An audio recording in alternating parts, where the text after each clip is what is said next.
যুক্তরাজ্য বিএনপির সভাপতি এম মালিক বলেছেন, ডিসেম্বরের মধ্যেই নির্বাচনী দিয়ে দেশকে গণতান্ত্রিক ধারায় ফিরিয়ে আনতে হবে। তা না হলে দেশের জনগণ যে কোনো মূল্যে তা প্রতিহত করবে। বিএনপি বেডফোর্ড শাখার উদ্যোগে ইফতার মাহফিলে প্রধান অতিথির বক্তব্যে তিনি কথা বলেন। বেডফোর্ড থেকে ফিরে বিস্তারিত জানাচ্ছেন এহসানুল ইসলাম চৌধুরী শামীম। যুক্তরাজ্য বিএনপির সভাপতি ও বিএনপি চেয়ারপারসনের উপদেষ্টা কাউন্সিলের সদস্য এম মালিক বলেছেন, ফ্যাসিবাদ পতনের পর বাংলাদেশে বর্তমানে যে রাজনৈতিক সংকট চলছে তা থেকে উত্তরণের একমাত্র পথ হচ্ছে দেশে অবাধ, সুষ্ঠু ও নিরপেক্ষ নির্বাচন দিয়ে গণতন্ত্র প্রতিষ্ঠা করা। বাংলাদেশ জাতীয়তাবাদী দল বিএনপি বেডফোর্ড শাখার উদ্যোগে ইফতার মাহফিলে প্রধান অতিথির বক্তব্যে তিনি একথা বলেন।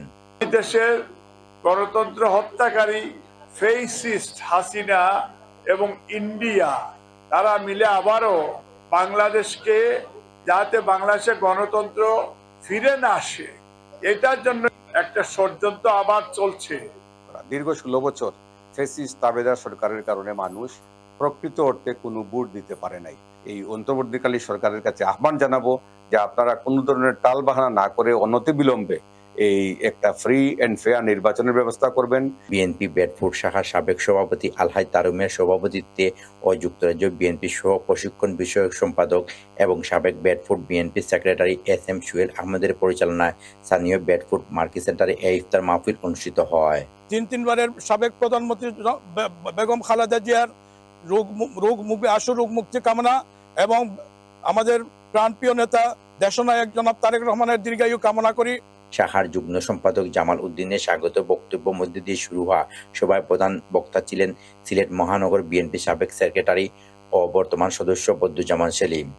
বক্তব্য রাখেন যুক্তরাজ্য বিএনপির উপদেষ্টা কাউন্সিলের সদস্য M রৌফ, যুক্তরাজ্য বিএনপির সাবেক সহসভাপতি সাবু নেওয়াই, যুক্তরাজ্য বিএনপির সাংগঠনিক সম্পাদক তৈয়বুর রহমান হুমায়ুন ও শহীদুল হক সহ আরও অনেকেই। সবশেষে বাংলাদেশের সাবেক প্রধানমন্ত্রী বেগম খালেদা জিয়ার রোগ মুক্তি ও বিএনপির ভারপ্রাপ্ত চেয়ারম্যান তারেক রহমানের সুস্থতা কামনা করে বিশেষ দোয়া মাহফিল অনুষ্ঠিত হয়। দোয়া পরিচালনা করেন M মালিক। বেডফোর্ড থেকে ফিরে Ehsanul Islam Chowdhury Shamim, channel S news.